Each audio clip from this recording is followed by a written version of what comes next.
All right, everybody, we are live and welcome to the Kelly Berger podcast. I am the Kelly Berger that makes this burger of a podcast possible. I am the meat, not with E. coli, with current update for current news.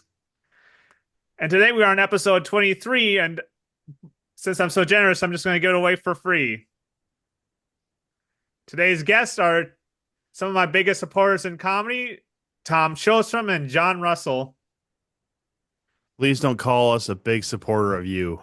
I'm Come I'm on, only Tom. Don't be douchey right off the bat. It's kind of my nature. I got to make sure Kelly knows that I don't want to Yeah. be considered a supporter of his. Yeah, Tom has a passive aggressive love for everyone. Oh, I it's not just passive aggressive at all. It's more aggressive.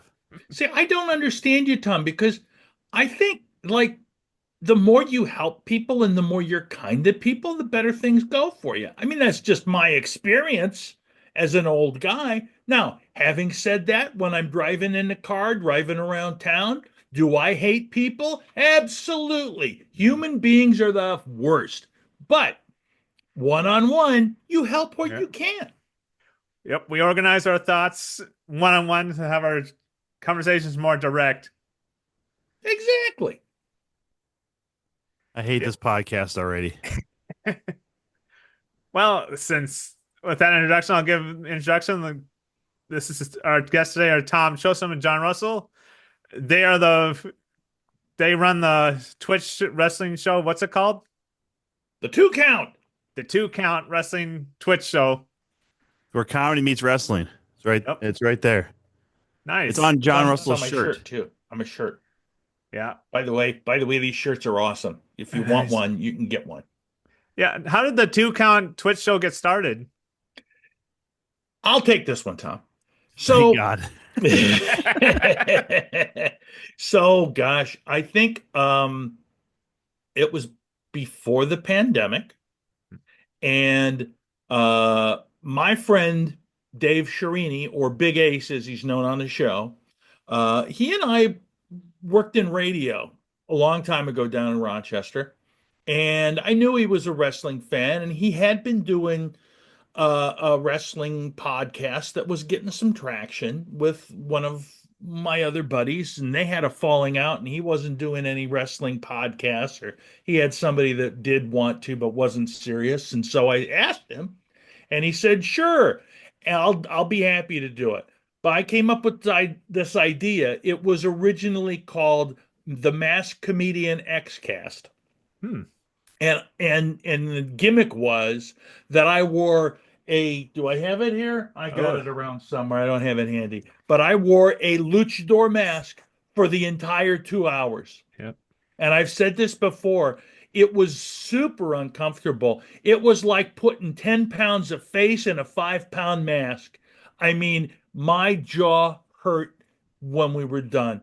And we did that for almost a year Yep. before we just decided we can't do this anymore. And I think, Tom, correct me if I'm wrong, Ace was gone or something, and I had you fill in, and it went really well. So we just decided, and you had, the situation that you did with Corey and Steel Toe, and so you just came on board with us.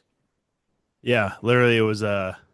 I finished with Steel Toe in the end of September of boy. It's probably been what almost 3 years now. Yeah.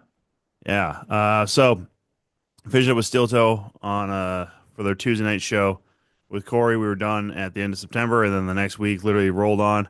Actually, I don't even think I was filling in for Ace at any point. I think he was still there, but it worked so well with me just being a guest, Oh, maybe that was it. and then just kind of stuck around. And now we all know who the draw is on the 2 count. That'd be Ace's cat. Mhm. Yeah, discount. He's the one. He's the cat with the most views and the most Twitch icons as well. Although, to be honest, now our show has kind of grown in terms of who we have some regulars on at this point. Whitney McAllister, who is fantastic. Not only is she funny, not only is she a beautiful woman, but she loves wrestling, and she just I mean, it took Ace a while because Ace started talking to her to get her on the show with us. And now that she's on with us, it's like, I mean, we couldn't have found somebody to fit better with us. Do We you also think? just can't get rid of her at this point. Well, I think that's true too. And then But also Tim Nella, who's yeah, comedian. Holy cow, he's just he's one of those guys that's a doer, Mhm. and he's been on with us multiple times. He's kind of part of the show, not maybe as much as Whitney really, but he's part of the show in a different way. He does more things behind the scenes with wrestling promotions and for example, he's put on this comedy show that Tom and I are going to perform at before the Madhouse Wrestling Show down in Rochester on November 8th. And then Nice. also Nerd D, who is a, a fantastic musician, has been on our show multiple times. We had him do a rework of our intro, and holy cow, is it fantastic! And it's funny because I was just talking with somebody who is a music producer, and he's like, "Oh yeah, everybody knows Nerd D." Oh. So we're super happy to have him on when we can as well. How did you get the name Nerd D? I never asked him. I think well, it's like a he's into nerd things, and it's NUR-D, so then it's nerdy. yep. It sounds pretty nerdy. There you go. Well, I mean, Kelly, you always sound nerdy, but we don't try to disparage you for it now, do we? Yeah, I mean, it's I will, but not the collective we. I'll take being called nerdy over being called Jeffrey Dahmer. You know, Yeah. now that you mention that, it's on the border there. It happens to me a lot in the past couple years, ever since that show on Netflix came out with that guy from American Horror Story. Oh, Yeah. I was gonna say we've never. There's no proof that you've ever eaten anybody. I'm too skinny. See how There you small I go. am? No, you guys on the other hand. Hey now, Hey, this I'm is old. I'm old. I have excuses. yeah. I will punch you in your throat, Kelly. Yeah. Don't indirectly call either one of us fat. You Well, Yeah, but skinny, Tom, cancer-ridden fuck. Tom. Let's be honest. We both have mirrors. Yeah, It's not clearly. And like. I'm also looking at a fucking camera right now, and I see myself on it. All right, you don't think I can lose like 20 pounds just off my face right now? Come on. Oh my God. Yeah. Yeah. Yeah. Yeah. Yeah. yeah. Well, I'm talking a lot of wrestling, so I got to create some little bit of drama. No, you Heck don't. yeah. And that's part of the thing with what we do is, um, you know, Tom, and it's really Tom and I have talked about this. It's really the opposite of what it is on the show. Tom is the heel in wrestling Mhm. parlance. Um, and you know this, Kelly. Tom is probably one of the kindest people on the face of this earth. He would do anything for anybody. Yep. Whereas I play the kindly old beloved man, and I'm honestly pretty much sort of a dick. Yeah, it took a lot to And cajole him to do this podcast. Yep. you just have no idea how hard it was. He's like, "Oh, come on, Kelly really would like it." Yep. So both you guys put up like a false front, like most people in Hollywood. Well, it isn't a false front. I mean, look, I think that and this is one of the things in comedy, right? Hmm. And you kind of probably know this. When you go up on stage, people look at you or me or anybody, and they have a preconceived notion of what they're seeing. They have an impression of us on stage, and I have found this out over multiple years. There are certain things that coming out of my mouth don't fit what people look at me and say, "What?" And so that's kind of how it is with our show, to be honest. And Tom sort of just gravitated to be the heel, and he's really good at it. Yep. Yeah. They say that, when you're, especially wrestling gimmicks, you just turn your personality up to 11. I mean, so basically, I know in my heart of hearts, I hate every single person out there, 110%. So that's all I did was just take that sarcasm and that passive aggressive Minnesotan attitude and just decided to be all the way to the top shelf, if you will. Yep. And now he's Yes. team top shelf. He's got his whole wrestling faction, if you will, or stable. I don't know. I mean, I don't know how really together it is, but he's got quite a few folks that are on board with Team Top Shelf, which is, if I'm honest, pretty cool. Yep. Is that how you got the nickname Top Shelf on the show, Tom? Or how did that originate? I didn't even come up with it myself. Ace called me top shelf, or somebody in the chat called me top shelf as a try to jest with me. I said, "Yeah, exactly. You get it. I am top shelf," and then it just stuck. And now, yeah, team top shelf used to include Tim Nella. Again, one of the guests that we regularly have. It does include Nerdy. It includes Whitney, as much as she maybe denies it and stuff like that. Sometimes she'll play into it, but then at least a couple of different tag teams down there in Iowa. At least the boys, Mhm. Bryce Jordan, Brandon Shank Eubanks, the Hale twins, their tag team down there, and then Victor Payne at least. So I got some real muscle. I got a real Yep. crew going on and stuff. It's like some of the friends I used to have in comedy. Mhm. Just kind of now in the wrestling scene. I kind of wish that I had sent him um, Bryce Jordan kicking you in the Nuggets. I wish I But had sent him that video Tom got because kicked in that's the Nuggets. Tom did. Tom got bit. So the whole thing is that Bryce Jordan's a good wrestler, and he started first when he started he was the Golden Boy, and it fit, and I was like, God, that guy is so good, and we saw him first show after the pandemic, and it was like, God, and he's a good dude. And then he won the championship for Impact Pro Wrestling out of Des Moines, and um, he changed his name to the Golden God. And then he turned his back on one of our friends, and this is kind of a weird little story, but there's a wrestler named Jackson King, who I don't know if you know this gentleman, Tom, but there's a comedian out of Des Moines named Bill Blank, and that's Jackson's son. Yep. And so when we went to the show, I'm looking because I work with Bill, and I'm looking and I'm like, what would he be doing here? And he said he looked at me and said the same thing. That can't be. And then we got closer and ran into yourself. What the hell are you doing here? He says, my son is a wrestler. But anyway, Bryce Jordan turns his back on Jackson King in a tag match, and I'm also what kind of a jackass would do that? And he just turned into this kind, and then now he's the Golden God. But um, and then he kicks me in the nuts multiple times. That's all on film. It's all been recorded, and Tom is there now. All of a sudden, Tom is there laughing about it. Tom is in on it. So this whole top shelf book. Anyway, if folks are coming down to the show in Rochester, the wrestling show, the first 250 people get this wonderful little sign that I myself taken plenty out of my own pocket, and it says "Stop the Golden Weasel."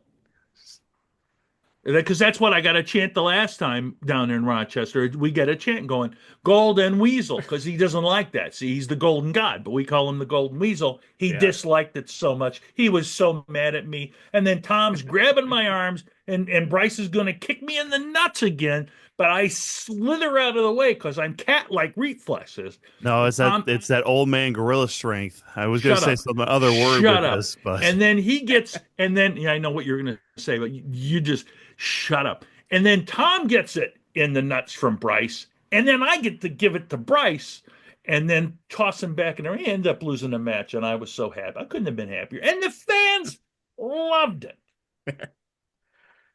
see, JR really is the bad guy. You hear that? He's all happy that he kicked some wrestler right in the cojones, and you see him celebrating. You see how happy he is just reliving this How am I the bad guy? because you kicked a young man and cost him a shot of the championship But in the my friend process. Tim Nella uh, actually got the my friend Tim Nella actually got the win and will be going for the championship. So I don't care. Nice. Or shit. See? Yep. Do you guys on your show, do you cover like the wrestling scene like in like what's wrestling scenes you cover like the ones in Minnesota, Iowa, or all around? I We would talk a I would lot s- about. Oh, go ahead, Jared. oh, no, you please go ahead. Oh, I was gonna say we talk a lot more about the big two, if you will, WWE, AEW, as far as we'll do some watch along stuff with that. We'll talk and we'll interview people from different areas, different scenes. Uh, the involvement of our show is a lot more down in Iowa. I work as a commentator for Absolute Pro Wrestling. Our buddy Ace is ring announcer for not only Madhouse Wrestling but also Absolute Pro Wrestling as well. So that's kind of our involvement down there, and we end up knowing a lot more guys down there. But with the involvement from there, and then Madhouse coming up and doing Rochester shows, and some of the wrestlers in the Twin Cities or in the general area that go and do those shows, again, our reach has gotten pretty pretty extensive as far as our connections in the business of wrestling. And of course, JR and I, just how long he's been doing comedy along with how long I've been in comedy as well. Plenty of connections there. So, the crossover seemed fit as far as even comparing if you're new in comedy if you're new in wrestling. That's really kind of how the show even began as far as, paying your dues, going the long miles down the road for very little pay. Pay, by the way, Kelly, is what most comics get, not just you decide to do shows for free or whatever. So Hey, before I get paid, I gotta develop the skill. is that it? Yep. Okay.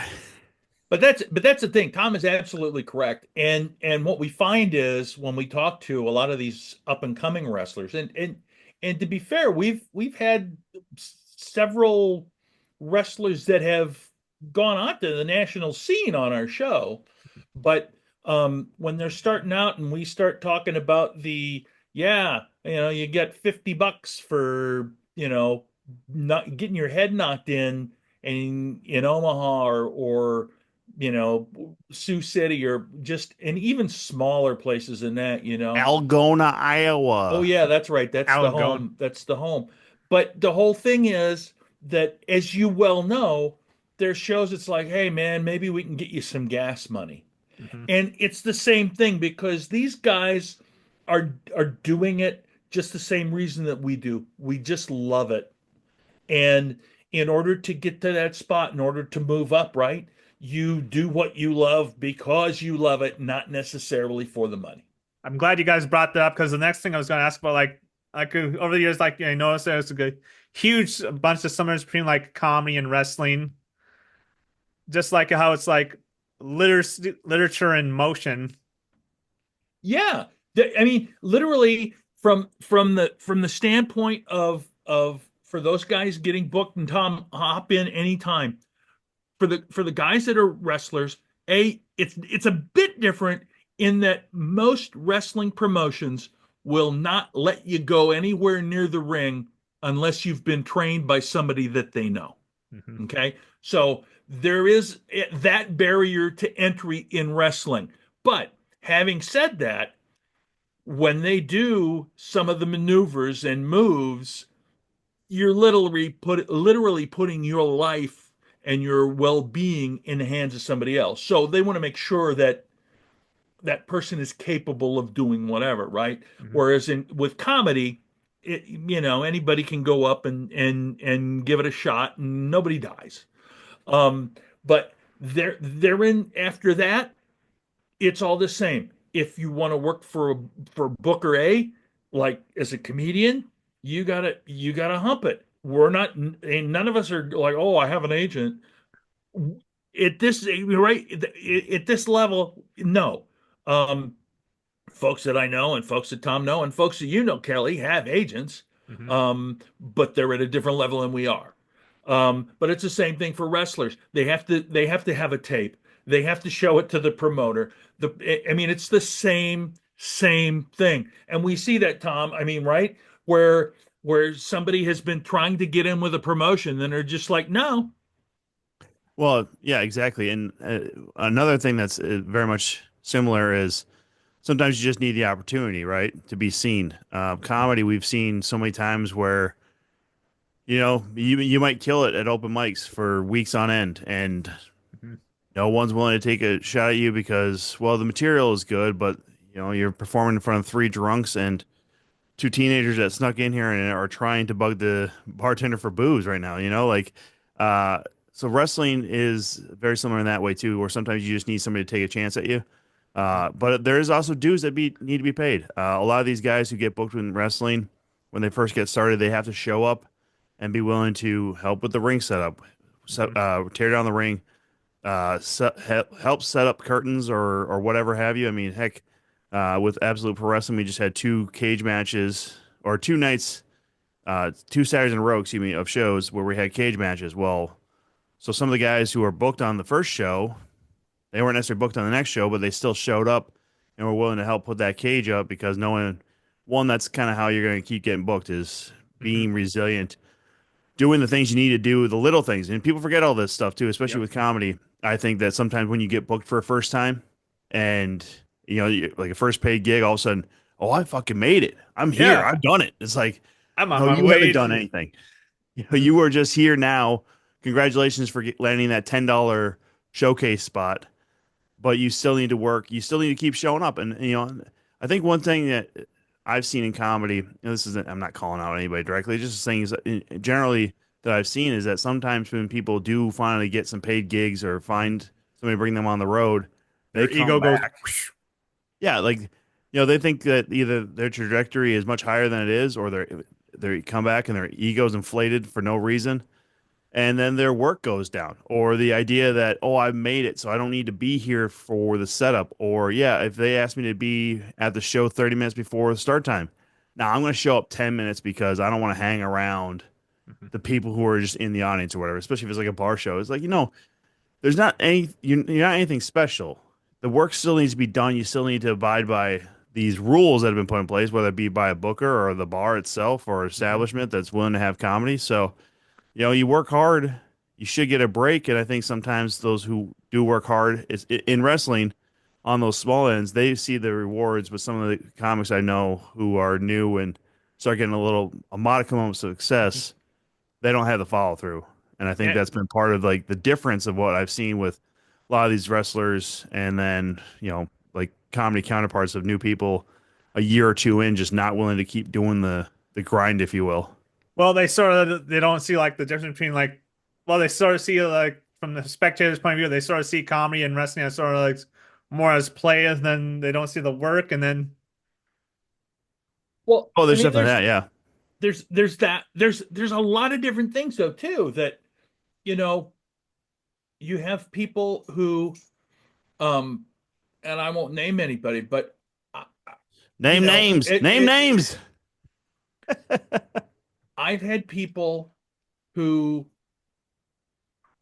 have said, "Oh, well, I'm willing to headline your feature, but I'm not going to be a host."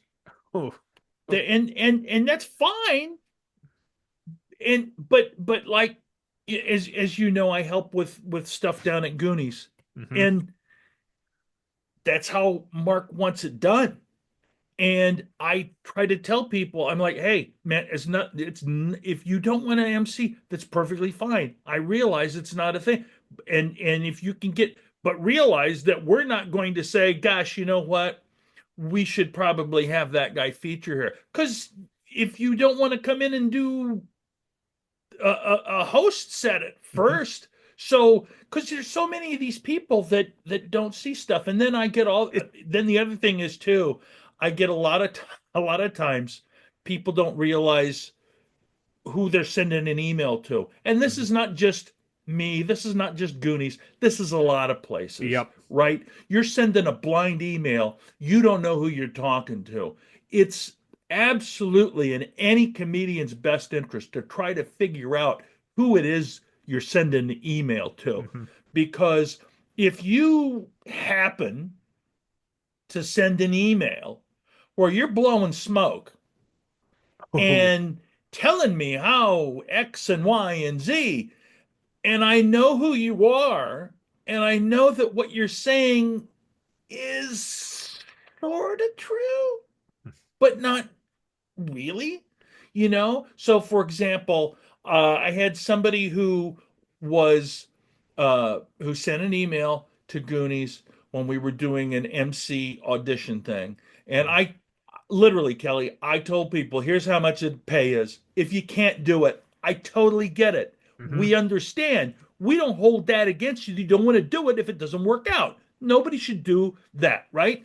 But and there are plenty of people that have gotten into Goonies, not only as headliners and features that have never ever hosted there, but and we love that fact, right? There's tons of people from the cities that come down and work down there that Mm-hmm. have found their way in through funny business, and that's great. But when I know that somebody is, because of how Facebook is and social media, right? Yep. Where I see somebody who I know that um, performed 30 minutes from their house and says, "Oh gosh, I'm sorry about the delay in response. I'm just coming back off working the road." I'm like, "No, you fucking weren't." You don't, and that's the thing. It's like if you don't know who's Mm-hmm. the best practice is be 100% honest. Mm-hmm. Don't tell me that, oh yeah, I mean, I've had this too. Oh well, I headlined the House of Comedy. I'm like, no, you didn't. You did the fucking door deal on Wednesday nights that they have. That's not the same as headlining it. Mm-hmm. You know, you yeah, you were the headliner, but you were not hired to headline. You were allowed to do a door deal. That's a different deal. Yep. In the age of the internet, we sort of see a lot at multitude of people who are peacocking, saying like they're Yeah, doing comedy, and then we see him on stage and we're like, oh, the jig is up. but it is even that. I mean, it used to be too that if I mean, there's so many people that I will be honest with you. I was on Gilbert Gottfried's uh, uh, documentary that was filmed when I was working because I got to work with him for 2 years when he came to New Hope Cinema Grill, I and remember I that was on show. there. Yeah, I was on there for 4 seconds. Do I use it? Yeah, because That's because whatever. you're a bum and you got no other credits. That's right. 100% right. But having said that, at least you could hear my voice and see me in that, right? Which is a little bit different than when Last Comic Standing was going on. If somebody do that camera wasn't on liners, as seen on Last Comic Yep. Stand, you never fucking performed for them. You never even went in there. So, I mean, it is, yes. We all want to be able to get that leg up, and like Tom said, to get that opportunity. And sometimes, do we fudge stuff? Yeah. Yeah, and also We like just bookers, a lot of bookers they don't do like the heavy research. That's why we see a whole rash of road hacks because they're like, oh, this person was on X, Y, and Z. They must be good. Something then someone who might be better who hasn't had like the credentials I might knew a get passed kid. over. Yeah, I knew a kid who had a pretty good 5 minutes, maybe even 10 minutes. And he just pushed and pushed and pushed. He was really good at marketing himself.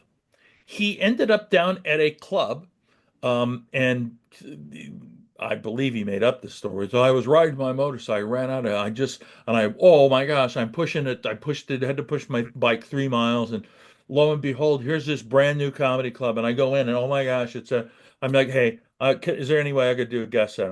We don't pay any guests. I know, just he gave me this one, and I just said, I know, I just wanted to do it to make me feel good. He went up, did 5 minutes guest set, and oh my God, because like I said, he had a good 5 minutes. Mhm. And then the booker for the company happened to be there, and they said, "Oh my God, why aren't you working for us?" He's ah blah blah. She says, "You call me on Monday, and we'll get it figured." So he calls him on Monday, and he starts getting booked. He doesn't have a half an hour of material to be a feature, but he still gets booked, and he goes as far as start calling the other bookers, and the line was, "Well, funny business is using me. You should be using me too." and he's got booked just on the fact he never performed. He Mhm. didn't even do any of the funny bits. He just got booked on the fact that he had been booked. And anyway, long story short, there I will use this analogy. There is a comedian that I work with, and he is a different kind of cat. But he used the line, "I have performed everywhere once." And that's what happened to this. He did. He went out and did not well, Yep. and that was it. And done so. But he had this string where he worked. He had, Mhm. I don't know, a half a year of weekends booked, and then he didn't get asked to come back. Yeah. And that happens too. With like, I Mhm. mean, I see people as like, oh yeah, you're gonna push this much, and I agree. Yes, we all have to. If we're all if offered,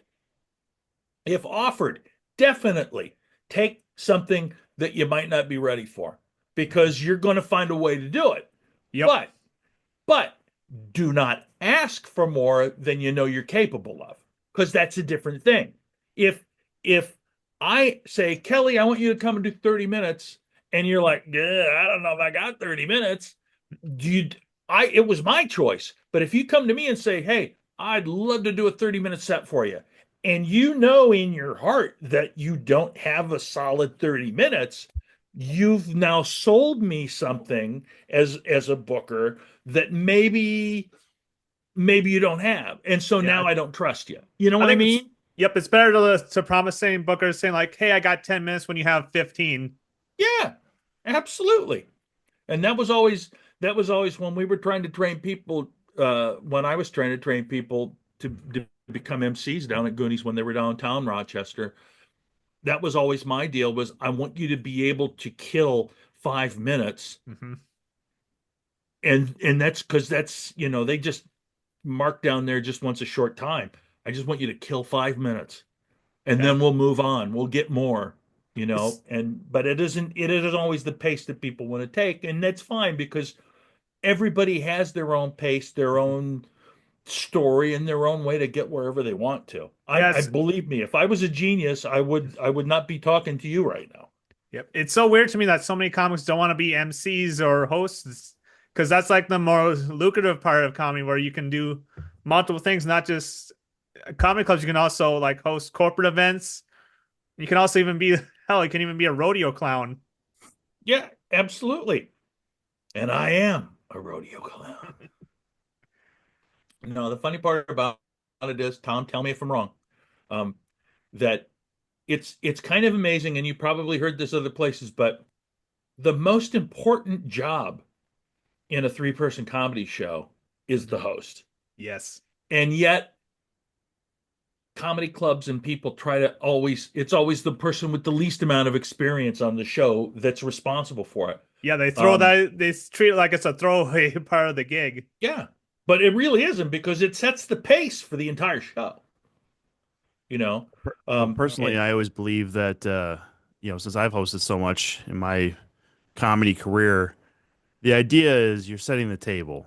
You Mhm. know, I mean, the old analogy as far as how the service industry goes, right? So you're busting the tables, right? If the feature comes up after you and they eat shit, you gotta clean that up. You gotta Mhm. make sure that the headliner has a good spot to open from. Because if they come up and if they see the feature bomb and you come up and you're just like, oh, give it up for them, and here's your headliner. Like, no, no, no, you gotta give them some time, come back to earth. And again, the idea of setting the table, it's not that hard. It's really not. Mhm. I've done plenty of shows where, hey, I need you to do a couple extra minutes because the feature's running late to get here, and or got stuck in traffic or snow or weather or or whatever. took a nap. That's a Oh, whole. is that That from was a a whole personal nother one. story? Yeah. What's that? Is that a personal story, John? Not No, for, not for me, that's but it my happened story. to it So happened Oh, to Tom. yeah, the oh, second weekend that Goonies was back at their newest location down there in Rochester in the hotel, the booked feature through the headliner. So the headliner's trying to get this guy booked on Funny Business regularly. It's, especially Goonies, because that's going to be basically one of the closest for anybody in the cities. I mean, not only is it Laugh Camp that books through Funny Business, but then Mark books features and headliners through Funny Business. And yeah, the I thought the headliner would have brought him with him. I don't even want to say the headliner's name because it's not really fair to him, because it's not his fault, So I don't want to say the Oh, they headliner's did. They didn't name. know each other, headliner and No, feature. they did. So Oh, here's what happened, and I'll just interject this real quick. So back then, we had an arrangement with the TV station down here. So the headliner would go on, and but the headliner had to be down at 4 o'clock because the show was on from 4 to 5. So the headliner had to be down at 4, ready to go for whenever they inserted him in. Um, and so they had to drive. They had to come down separately.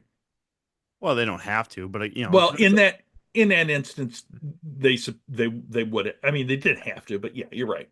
but anyhow, so the headliner is now panicking because we're getting closer and closer and closer. He hasn't been able to get a hold of the feature, and I'm telling the headliner, I'm telling Mark, I'm like, I'll do extra time. It's not a big deal to me. Like, just tell me how much. And then the headliner is adamant, like, no, they'll be here. They'll be here. 5 minutes before the show, the feature finally calls back, and it's just like, oh man, I fell asleep. So sorry. When does the show start? And the headliner's like, 5 minutes from now. And the guy's like, well, I'm in Minneapolis. Can I make it? He's like, are you kidding? Like, is have it you ever all the been way to in Rochester? Minneapolis? Yeah, like, and it's an hour and a half. Like, Yep. I mean, 80 minutes on a good day, and that's normally, maybe early morning on a weekend. You can make that trip down 52 in 80 minutes, but you know you're so. Needless to say, that feature, as far as I know, has not been booked since Mhm. because of that incident. I think Mark sent it over to Funny Business and said this is a no for going forward.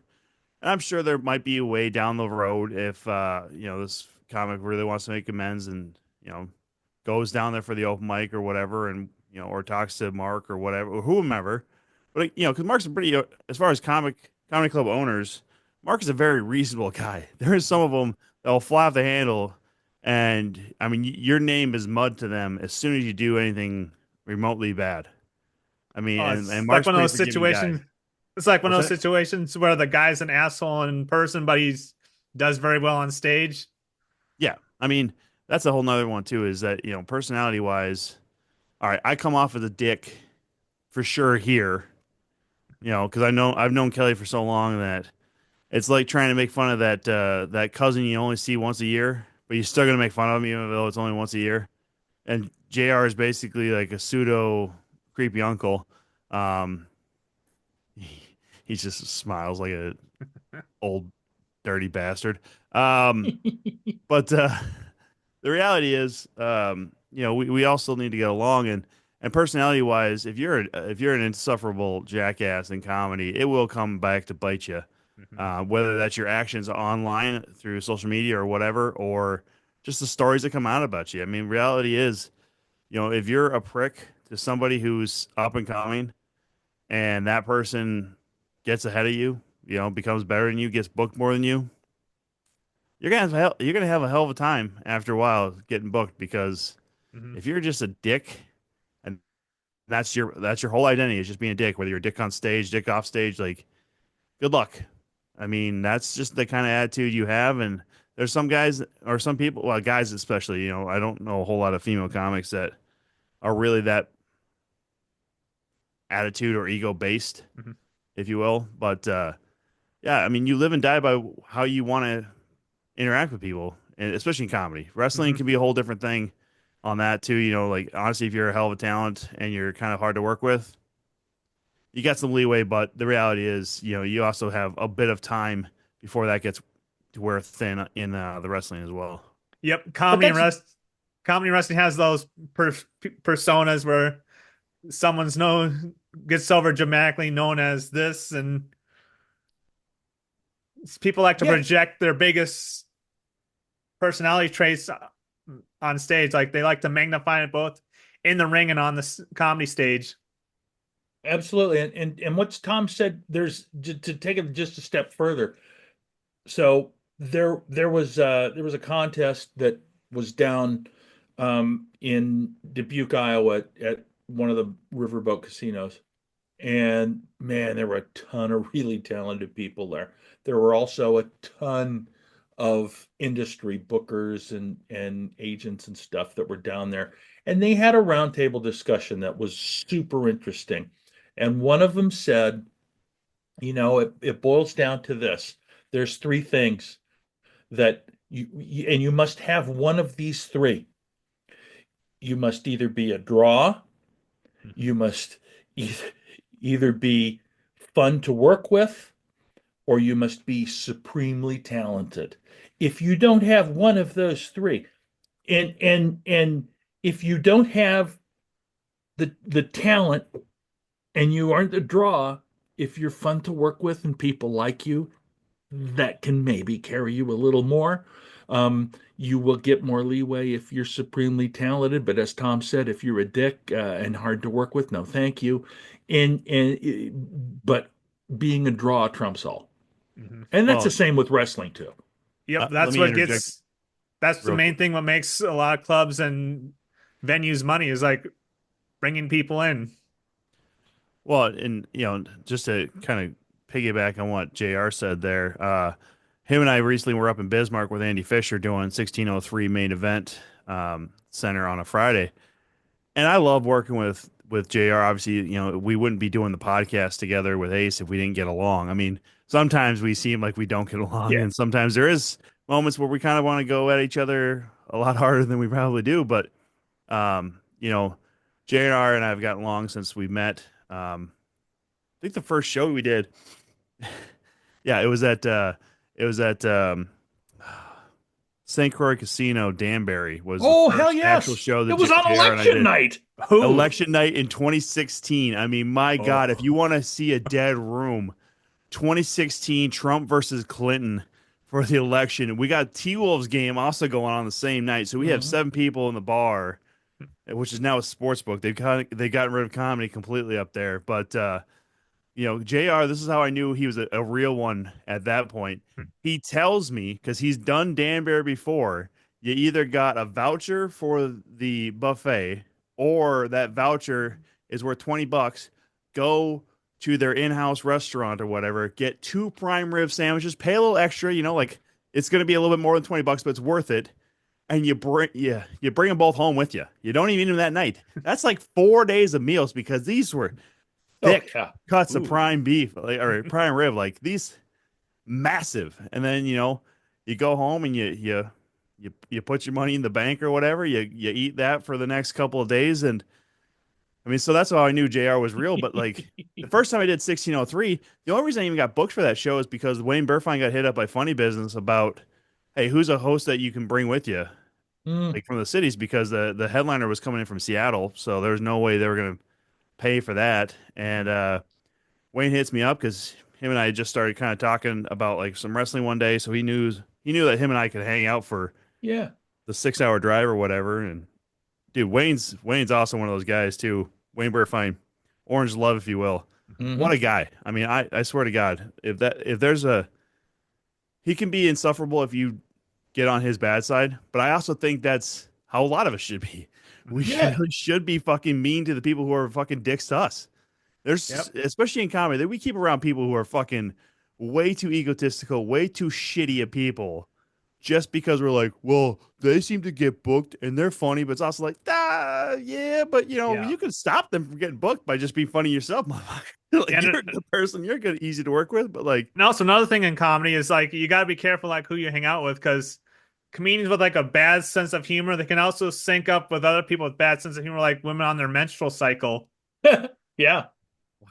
first of all, that's Kelly Berger's best joke he ever fucking said right there, and I know he stole it. It's just an I'm sorry, observation. Kelly. It's just an observation. I've been locked down, so I got to bring it out to the masses. There you Yeah. go. Drop it on your own podcast, why don't you? Yeah. Oh shit. No, it's just one of those things though too. Like again, if you're a good hang, that's always what I felt. If you're a good hang, because Kelly, you and I first met through Willie's, so I got Mhm. the old like roast banner here behind me from Oh, Willie's. But Willie's was one of those places where if you were a regular there on Sunday nights, you were locked in with like that group of people. Same thing with Grumpy's for a long time. If you were there on a Wednesday night, you were locked in with those people. Even Goonies, the couple times I went down there at the old location on Thursdays, I mean, that was a locked in group of guys and people. If you were there every week, you had that support system. Yeah. Mhm. Now, sometimes you get, some people who you're like, this fucking guy or whatever, like, and sometimes that hurts. But Mhm. the reality is, like, those people kind of weed themselves out, though, too. If they know they're not really kind of getting accepted, then they'll talk shit and Mhm. they'll eventually leave. But the reality is that both comedy and wrestling, there is a camaraderie, and you do Yeah. need to be in wrestling. It's always you got to be in with the boys backstage. You got to be Mhm. in with the boys, or they just use boys as like the catch all. Like the women who are on these shows too. It's the same thing. If you're hard to work with, it will come back and bite you. Again, if you're talented, you got some leeway. If somebody brings you out there and they're a talent and you're coming along with them, okay, you got some leeway there. But the reality is, you just got to be in with people, man. Like, Mhm. book, I'm glad you brought up Willie's because that's sort of like when comedy and wrestling collided. you know, I'll say this: I've had some experiences at Willie's, but nothing compares to Kelly Berger getting splashed in the face with a vodka cranberry by a crackhead. He called it out too. He's literally trying to help the woman, because like you'd go Yep. in front of the stage and like the left side had the speaker and a table in the way, so people wouldn't like come across the stage. Kelly's just trying to stop her from doing this and Mhm. be embarrassed that way, and she's just got fucking mad, splashed this autistic kid in the face with a fucking vodka cranberry. Mhm. It's probably your finest moment, Kelly Berger, if I had to admit it. Yep, it was. I still remember what I said to that lady when she was walking through that front row, where you remember that front table and Willie's that you wouldn't get out. I Yep. said, like, hey, lady, you can't get out. There's no way out that way, just like your drug addiction. Oh yeah, maybe that's why I got splashed in the face. But yeah, Willie's It's just was alcohol, not drugs. Willie's was like the open mic that sort of like prepares you for like a show going horribly wrong and just being able to handle it. And I still use like the skills I've learned from Willie's. Like today, I just started an open mic in my hometown of Little Falls Mm. just so I can keep my stand up fresh because I'm moved back to my hometown for financial reasons, try to stay recuperate. And this open mic I run up in Little Falls, it's most nights it's just me doing stand up by myself. And I'm telling you guys, if this mic was within like in the local comedy scene, it would have been just like Willie's. It's like northern Minnesota has way more drunks than Anoka County. It's going to be close on that one. I'm going to say it's going to be real close on that one. Statistically speaking, probably, but Central Minnesota doesn't have the decorated record book as Anoka County does. All right, because All I've right. seen some shit in Anoka County, but you're not wrong though, Kelly. Like, I Mhm. think learning stuff, and Corey, who when I was going there, he was the host of Willie's, and it had been other people before him, but he did a really good job of just getting people prepared. I mean, it was a late night. It was a Sunday. I remember where there was one fucking Mother's Day. This mom walks in like it was going to be okay that her 8-year-old was with her at fucking almost midnight. Mhm. And the bartender just looked at her and goes, "You can't have a kid in the bar." She goes, "It's Mother's Day. It's my daughter's." Like, none of those fucking words make sense in this moment. So even that they're in on the action. Like David Prather was a fucking comic genius.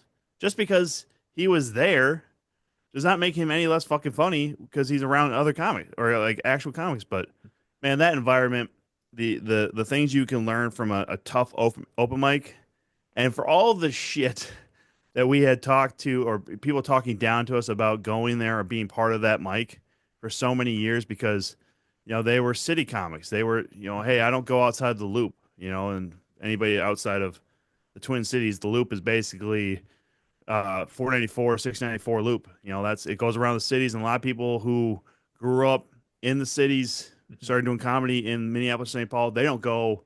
Some of them even don't even leave the fucking Twin Cities proper. They don't go first ring of cities. They will Mhm. stay in the Minneapolis, St. Paul area, and that's it.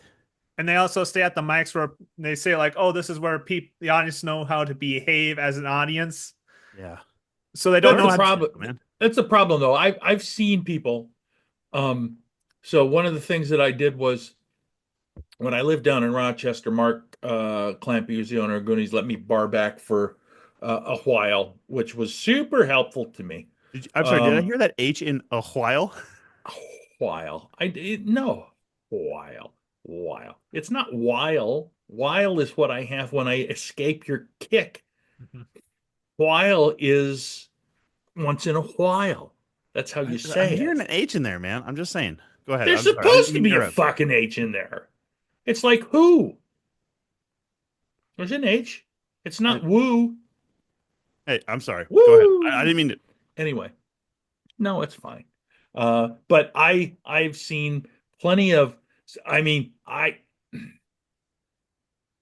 can tell you a number of stories about people who went to or were at a prominent club in the Minneapolis area who came down to Goonies and for whatever reason, because the audience was not the same, couldn't handle it.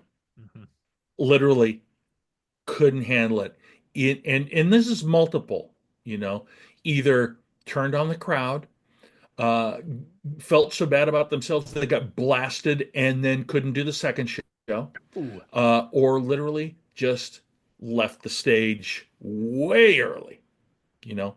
And I've seen it, and I mean that's the thing. It's like you don't know what you're going to face in many cases in comedy until you go out and face it. And that's why, I mean, I always thought it was important to do anything for two reasons. If that's what you want to do, if you want to be a full-time uh, professional comedian, you kind of got to take anything that comes down the pike.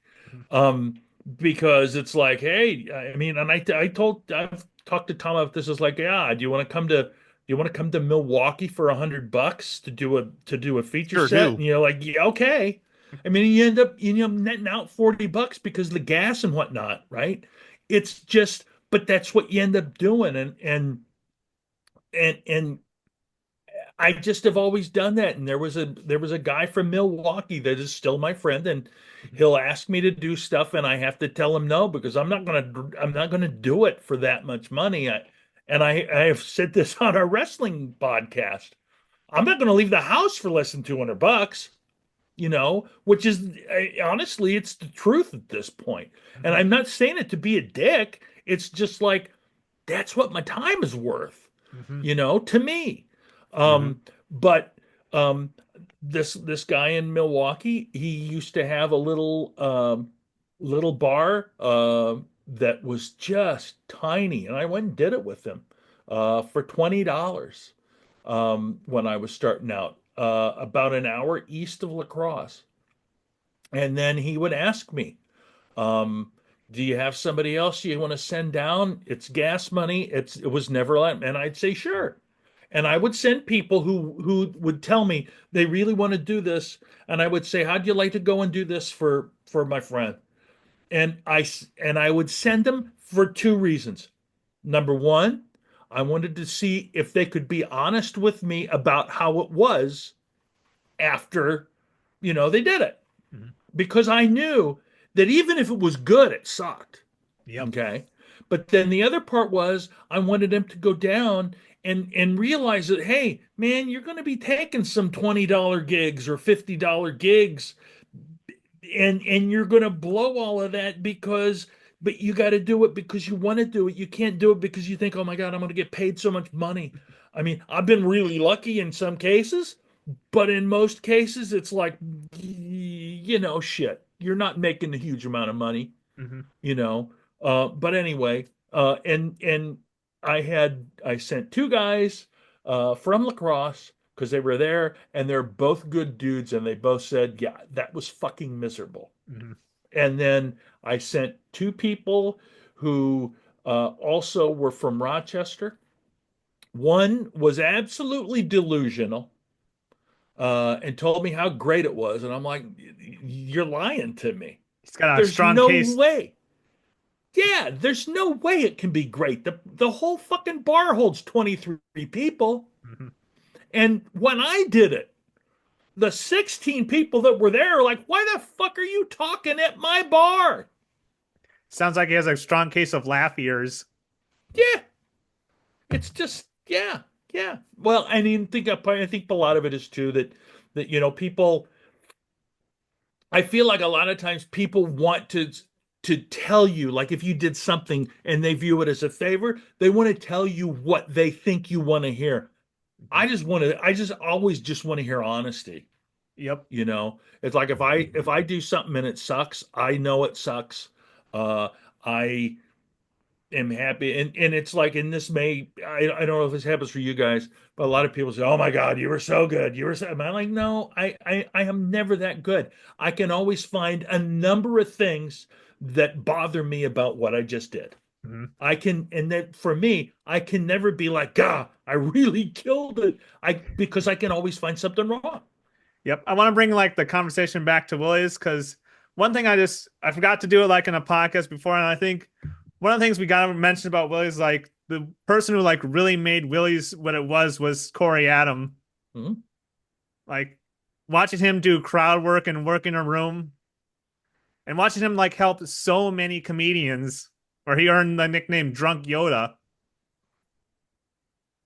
Well, I mean, part of that is because he's frumpy and drunk most of the time he was there. So, I mean, that's part of why you get the title of Drunk Yoda. But no, Kelly, you're right. I mean, he definitely was a good example of how to host, right? Because and I've said this before. There's a Corey Adam, there's a Chris Maddock, there's a Gus Lynch. I mean, those are three guys who, if you want to host, you should model your way after those guys based on, or if you really want to work, those are three guys, RIP Gus Lynch, but those are three guys that if you're going to model yourself after those guys as far as being a comedian, learning how to do the opening part or really run the show as the host, Mhm. those are good examples. And there's other guys too, and I'll throw his name out here because, him and I aren't getting along right now, but Daryl Horner is a terrible example of how to host a mic, especially because he'll go on long rants, kind of like how I am right now, Mhm. and he'll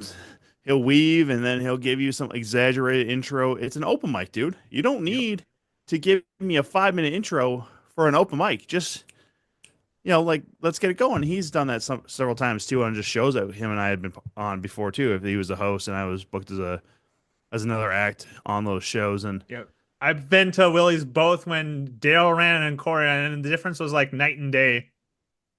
oh, 100%. Yeah, loose cannon comedy under Daryl, was not the same as El Willy Viva with Corey. I mean, it from what I've been told, because I was not there during the Daryl era, Mhm. and this is even from what I've heard from Daryl, is he would pay people to be there. It was rough and tumble. I mean, it was still learning experiences for people, but sometimes you don't need learning experiences from or around people who have a gun in their waistband. Like you don't need that. It's already gonna be tough enough in Coon Rapids Mhm. because you might have our out of towners, especially people who were.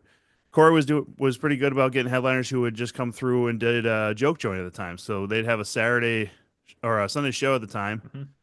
and or for a long time they had Sunday kind of like matinee shows. So then headliner there or even a feature act would come over, and then how many times did we hear Coon Rapids? Huh? I didn't know Minnesota was that racist. It's like, yeah, ha ha Yeah, ha ha. I remember Next. like the wide variety of like very good headliners that went through Willie's. Like you got to meet so many great people. Like I got to see Glenn Wool, JT Hasherstack. Yeah. Yep, it No, I was mean, just yeah, just like the level of quality of people who you would be able to see. I mean, not only just local comics, some of the better ones that would routinely go out there just because, well, hey, I got something new that I got to work on tonight, and it's going to be harsh as shit. But what better way of doing it? A harsh joke in front of a harsh audience, just to see what you're going to do. And and Jr. That's a good example of being a true leader in comedy as far as throwing people bones like that, but also, hey, be honest with yourself. Mhm. This is not going Yeah. to be a good gig. Like there was a lot of times with some of the shows I did with guy Darren Chase. We did 3 road shows, through Heron Entertainment. And it's not that the shows themselves were bad, but they're at breweries, and you know, the new one in Newport, Kentucky, which is right across the river from Cincinnati. It's basically Cincinnati. Fine show. Mhm. Was the audience there to hear either one of us really? No. They saw there was a comedy show from guys that they had no idea who they were, but from areas of the country that they had never been. So Mhm. let's go grab a ticket for a guy from Minnesota, another guy who grew up in Minnesota that now lives out west. Like, cool. So those aren't good shows to do, but reality is Mhm. you do well enough, you don't really get fans, but you get some people who might be willing to hit you up on, hey, I'll give you a follow on Instagram or Twitter. Like, hell yeah, man. Fuck yeah. Yep. Do it. Well, I Do it. like to view comedy like the same way as a food service worker. Like sometimes you serve out a good joke, like a good meal, and people like it, and other people are like, "Oh, that's not for me." Yeah. And yeah, I got to see when I was down in Austin, I got to see Corey run his room, and he called it Neo Willie's, and it was it was like one of the best mics in Austin to go to. And the thing I like about Corey is like he keeps doing comedy even when he's quote unquote canceled, and he doesn't let like this our scene or like people's rumors take him down. And we see people like in comedy like they start and stop for frivolous reasons. Like some people hear like one bad night and they just quit forever, and then some people they get some really nasty rumors thrown on them and they still keep trucking because that's what they are like. This is what I'm put on this earth to do. Yeah, it's a tough thing because there is no, I find it funny. A lot of times I'll see people when and I'm not trying to belittle anything that happens, but Mhm. a lot of times you'll see people talk about, well, your coworkers. I mean, no, no, no, no, no, no. You're not coworkers. Mhm. No. If you go to an open mic, and you may think it's your job, It's an but open it's not. field. You're going to a social event because, maybe one person is being paid, maybe a couple, who knows. The bar is doing it to draw patrons. You and this is one thing. It's like I love open mics. It gives us practice, but there are so many people that list all of the open mics.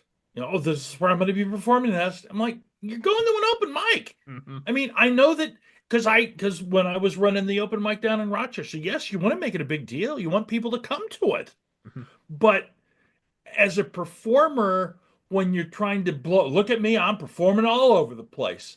It's like they're open mics. So and then the whole idea that yes, working with my coworkers. It's no, I'm sorry. You need to treat people the way people should be treated.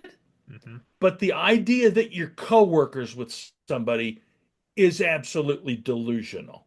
I mean, Well, when when Tom and I went out to Bismarck, we had a great time. Tom and I know each other. Andy Fisher, I've known for a long time too. We had a really good time. It was Mhm. fun. I would consider that coworkers because we're working the same paid show. Mhm. mm-hmm. But to say, hey man, I'm gonna go do the open mic at the Chuckle Hut, and there are 10 people that are gonna be doing open mic and we're all co that's just it's not right. Mhm. And in that situation, if you're in a social situation and somebody does something wrong or whatever, the idea to me, the idea that somebody did something wrong absolutely should be taken care of. However, but the thought that, oh, we're coworkers, it Mhm. makes me a little bit like you're. I don't know how to explain it. Yeah, Well, it's maybe I can help a little bit. Is we're not coworkers, we are colleagues. We are doing Mhm. the same hobby a lot of us, and then some of us are good enough to get paid for it. But it's actually camaraderie. It's not coworkers, it's not colleagues, it's camaraderie. We can be friendly. We are, yeah, it's a social event. I mean, you have parties with your comrades, Mm-hmm. as you will, but that's what it is. We're not coworkers unless you're on the same show because we all want to have the same outcome. If I'm hosting for JR and Andy, I want to make sure that the show goes well. So I'm going to work really hard. Now, if these are two jackasses who have never worked before and they start making fun of a venue or the city Mm-hmm. or people in the crowd and they know nothing about those kind of people, then maybe I got some issues and maybe I don't want to work so hard. But, I still want to make sure that whoever is there still gets a good show from at least me. Mm-hmm. So comedy is not a team sport It's unless not you are what. all there on the same show. Comedy is an individual sport. I am playing tennis with the crowd. I am serving the ball to them. I want them to return it with laughter. I want to give them a joke or punchline and return it with laughter. This is not, It's not a hey, I'm going to singular. pass you the basketball. Fucking shoot it. No, no, no, no. This is on me. I'm doing this. You were just giving me the response I hope to get. And if that's not the case, that's most likely on me anyways. Like if I'm a bad tennis player, I just keep hitting the ball into the fucking net. It's not coming back to me. That's on me. Mm-hmm. Yeah, and the thing is, like, comedy's not like a singular company where everyone works for the same corporation and we kick people out we don't like and we keep the people in and Yeah, because there's no HR, and the court of public opinion being what it is nowadays and how much voice people can have from social media or the like. Mhm. I get it. People want to hear themselves talk, but the reality is, court of public opinion is just that. It's public Mhm. opinion, and no one has won or lost a real battle in the court of public opinion. Mhm. We're getting Way into the to weeds here a little bit. I way feel to like bring way to the bring next the thing I show should be just down. like Trump, Trump, Trump, Harris, Harris, Harris. Yeah, I'm behind in my updating these shows, so this episode might not come out until after the election. That's fine. Oh, I'm Yeah, not worried so about it. we'll just act like the election already happened. So like with Kamala Harris elected president, what are you guys going to do after your mandatory sex change? I'm just gonna look at my balls in the jar and be like, you remember the good old days? Could you put those in a martini? That's the wrong kind of olives there. oh my gosh, it's I know, just right, JR? We gotta work with this fucking hack now. Mhm. God damn it, Kelly. at least you could have brought up Arnold Palmer for God's sake. You Now want there was a Arnold real Palmer? man. Oh my god. Yeah, and comedy's evolved over the years, and well, right now we have our waves of like open dialogue, and then we have waves of people of like so-called cancel culture, which I'm not going to say it's not real, but I think a lot of people put more stock in their friends hang, thinking like it's an actual corporation.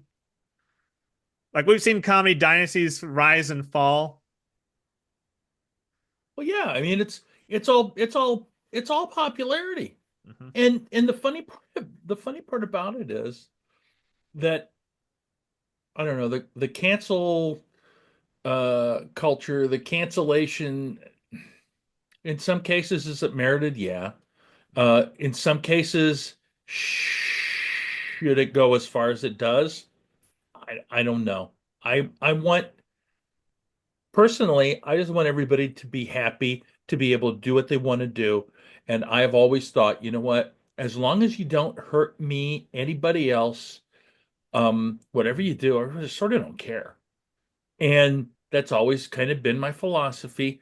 But the minute that you make people uncomfortable and somebody says something and you decide you don't want to change the behavior, then that's a different ball game. Mhm. But it's just to me, it's just all, you know, I mean, there are examples. For example, Bill Cosby. Holy shit!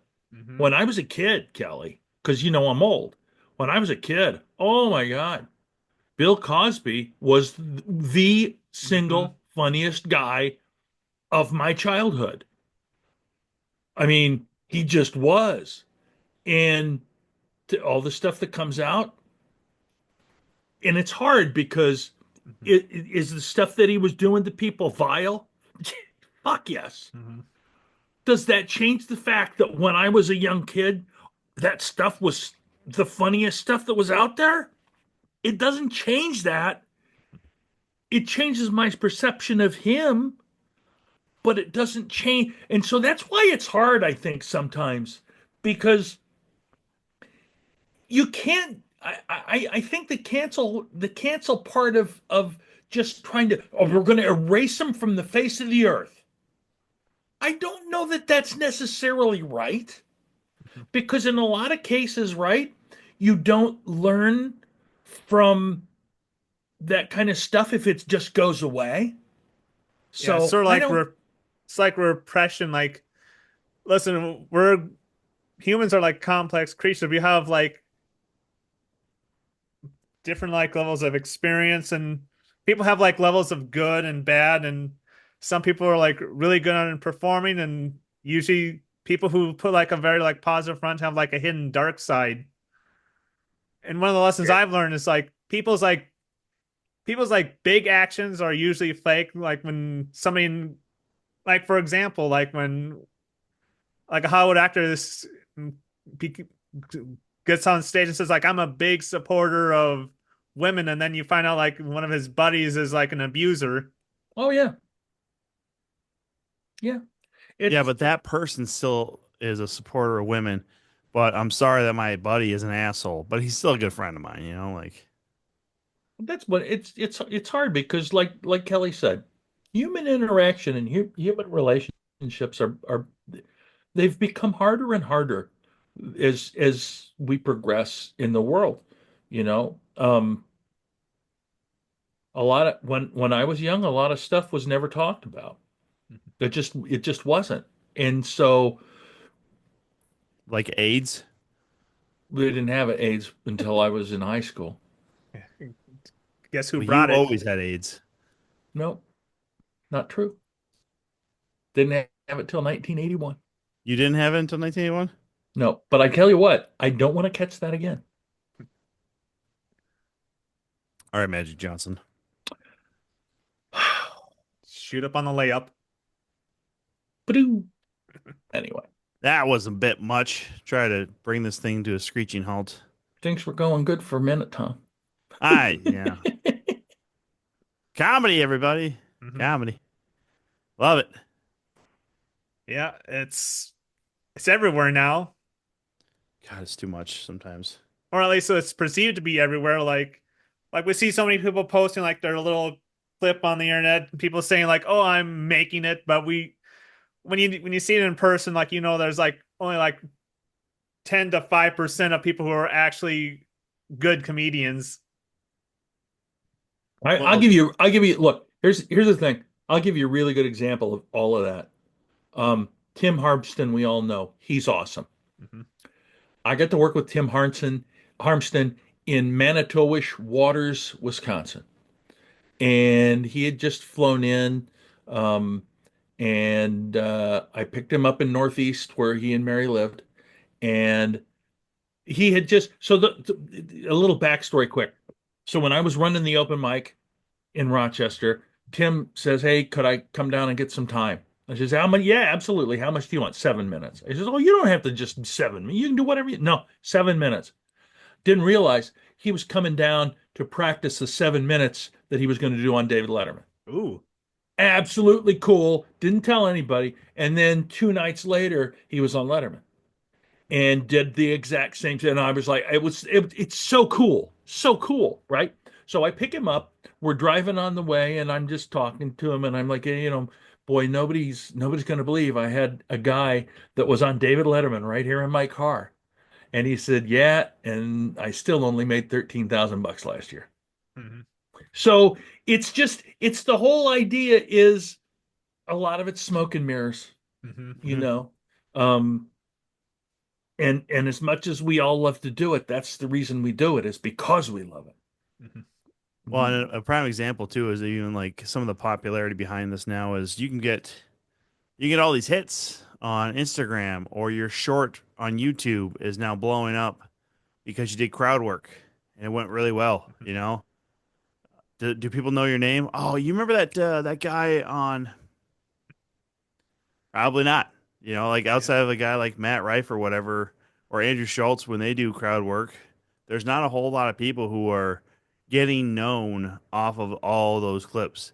You might be able to get booked back at that club because that one hit at Skyline got all of a sudden 3 million views because it's a 30-second clip of you, calling someone C blank NT. Yeah, You yeah. know, like Hmm. I want to make sure you don't get canceled, Kelly. I don't know where even this fucking shit airs, but like, I want to make sure you don't get canceled because I say the wrong word. People are like, yeah, yeah, him on the show, and he fucking said the wrong word that we don't accept in America, but everywhere else in the world does. All right, but But that's the thing. we already brought up AIDS, so this Yeah, I can say AIDS, man. How just do you know I'm not talking about like a personal aid to JR? He looks like has needed a personal aid since he was like 19 years old. Just saying, but no, it's really is like JR smoking mirrors with a lot of this stuff. It's just I appreciate what people can do for their own brands Mhm. with getting those kind of shorts out there, getting those reels out there. I should do more of it.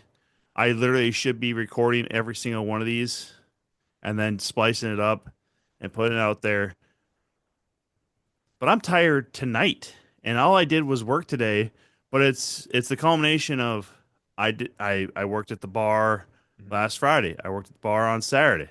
I didn't get a lot of sleep into Sunday, and then somehow still stayed up until fucking midnight Sunday into Monday. So I didn't sleep well Monday, Tuesday night. Hosted trivia last night for Trish again. So hosting trivia 2 nights this week, doing the 2 count on Tuesday, this tonight. I gotta work the bar tomorrow too. Like it's a long fucking thing. Like so you Mhm. start throwing in the fact like, okay, I got 2 hours maybe tomorrow evening after I get home from work and have something to eat that I could possibly work on that. But I would rather take 2 hours to go nap so I'm not delusional and want to crack somebody in the head because they say at 1:30 in the morning, like, oh yeah, the ID is fake. Get the fuck out of here, you know? Mhm. Like I can't believe how many times I hear from a fucking 23-year-old like, "Oh, it's a fake ID." Yeah, it does look like a fake ID now that you say it. Oh, dude, it's good. It's a real no. Mm-mm. Like I will throw your head against the goddamn wall, man. I am too tired for this bullshit, dude. Yep. And one thing I want to bring back to is like the point of like doing comedy because you love it. Like usually when people often ask us like, "Hey, are you guys making any money off this? Are you making a living?" And one day I just had this response to this one guy who just harassing me, just saying like I was just wasting my time. And I said like, "Listen, buddy, like when people join the army, like there's like two soldiers who sign up for the army. There's guys who are planning going in for like the VA benefits, and then there's other people who join the army because they love their country. Are you saying that comedy is the army and you just love your country? What the Well, it fuck has happened? has sometimes it feels like I'm in the service with some of the living conditions I've been in. Like the other day at Boomerang, I was doing an open mic and somebody tried to rape me with a potato. What? Yeah, I, I'm telling you, like Boomerang is like my own personal willies. Is that the place you do the mic on Thursdays normally? It's called Yep. Boomerang. Yep, it's well, the Orville lets me do my comedy there any night I want to. So sometimes I do it Thursdays, sometimes I do it Fridays. I can do it sometimes I can do it multiple times a week. And you say you almost got raped with a potato? Yeah, it was last Friday night. It was like you know how like Friday nights are for bars. That's usually like when people come in just to relax and party it up and try to get laid. Oh yeah, I get it. But you weren't trying to get laid by a potato, were you? Not by choice. But it was just like a late bar. It was most people there were just drunk and I pretty much lost control of the set right away because there were people who were bum rushing me, taking the microphone out of my hand. And Oh, you people never just, give control of the microphone, Kelly. yeah, but I was bum rushed. Get out of here. Yeah. But it was like 10 minutes of just me. It was just basically just 10 minutes of me doing just plain crowd work because I didn't get one single joke in through. And it's sort of like taught me like, oh, okay, this is why on Kill Tony like they say like do 1 minute of comedy because if you have like a couple of seconds of dead material, the audience is they're tuned out. Did you become internet famous because of your time on Kill Tony? Nope, and I'm gonna try to keep it that way. You don't want to become internet famous? No, like I think let's see, Tom, you saw my Kill Tony clip. Yeah, sort of. I don't really remember it at all, other than your interview as being the most awkward interview I've ever fucking seen from any clip I've ever seen from Kill Tony. Yep, and I remember reading the comments section after that interview. Oh God, don't ever read the comment section, dude. Yeah, That must have not been fun. it was, but the thing that surprised me the most was like nobody really noticed. They were, and it's like taught me a lesson of like comedy. Like sometimes you think your biggest embarrassment is just like a footnote in history. Like we say like, oh, the internet's forever, but people will move on to the next thing. And I'm really glad I brought my autism up front. Well, and that's the thing too, and not necessarily the other, but ultimately we're all pretty fucking insignificant in this Mhm. world, you know. Not me, baby. I'm top shelf. I'm not insignificant. I'm the best. All right. I got titles to prove it, motherfucker. Atlas a comedy belt right there, baby. Yep, and I think that's Nice. the footnote we'll take it. We'll leave it with. Sons of Reminding everyone bitches. that Tom Chillstrom is top shelf. You fucking know it, man. Stop Yep. the golden weasel. Stop the golden weasel. All right. All right, and that has been our podcast, and I will stop the recording right now.